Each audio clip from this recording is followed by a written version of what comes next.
Bonjour, Monsieur Pouliot. Aujourd'hui, je vais vous parler de la donation d'organes. Donc, moi, je trouve que la donation d'organes, c'est très bien.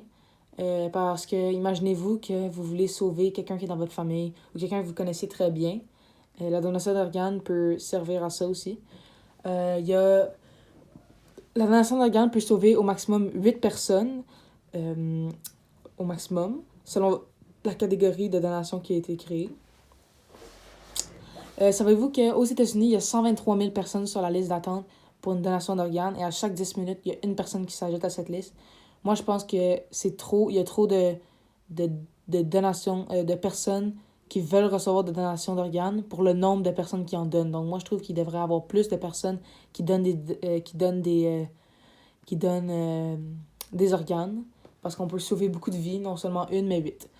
Donc, je suis allée chercher sur les points négatifs de la donation d'organes. Donc, selon les United Network of Society of Transplantation, ils disent que la transplantation d'organes, c'est très, très risqué. Comme juste ici, on voit que on peut avoir pas des brûlements, des infections, des saignements intérieurs et des allergies, etc. Il y en a plein d'autres. Et aussi, ils disent que la transplantation d'organes peut non seulement affecter la personne qui reçoit l'organe, mais aussi la personne qui donne l'organe. Donc, les deux peuvent avoir des douleurs assez majeures qui peuvent durer toute leur vie. J'ai un exemple, un monsieur qui s'appelle Monsieur Moyer, qui souffrait d'une douleur au rein. Il a eu besoin d'une opération pour changer son rein. Donc, il y a quelqu'un qui pourrait lui donner un rein. Il y a une personne généreuse qui a accepté de donner son corps à la donation. Donc, il a reçu le rein.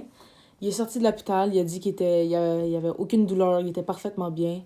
Il se sentait bien. Mais quelques jours après, il s'est rendu compte qu'il y avait des douleurs extrêmes. Il est allé voir le médecin. Et le médecin lui a dit qu'il n'y avait aucune idée de ce qui se passait. Il a regardé dans les scans. Il n'y avait absolument rien qui montrait des signes de douleur. Euh,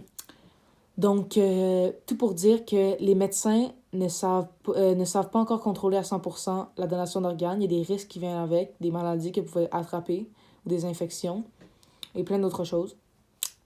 Donc moi, je pense qu'après avoir fait ce projet, j'ai appris que les gens dans le monde, comme moi inclus, vont tout le temps se baser sur une opinion qui leur est dit. Donc, admettons quelqu'un que leur père lui dit que la donation d'organes, c'est très bien, il va se fixer sur ce point-là.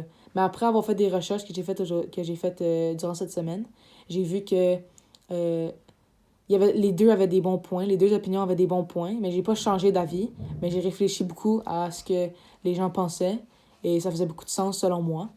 Donc, merci et bonne soirée. C'est la deuxième source que j'ai oublié d'insérer.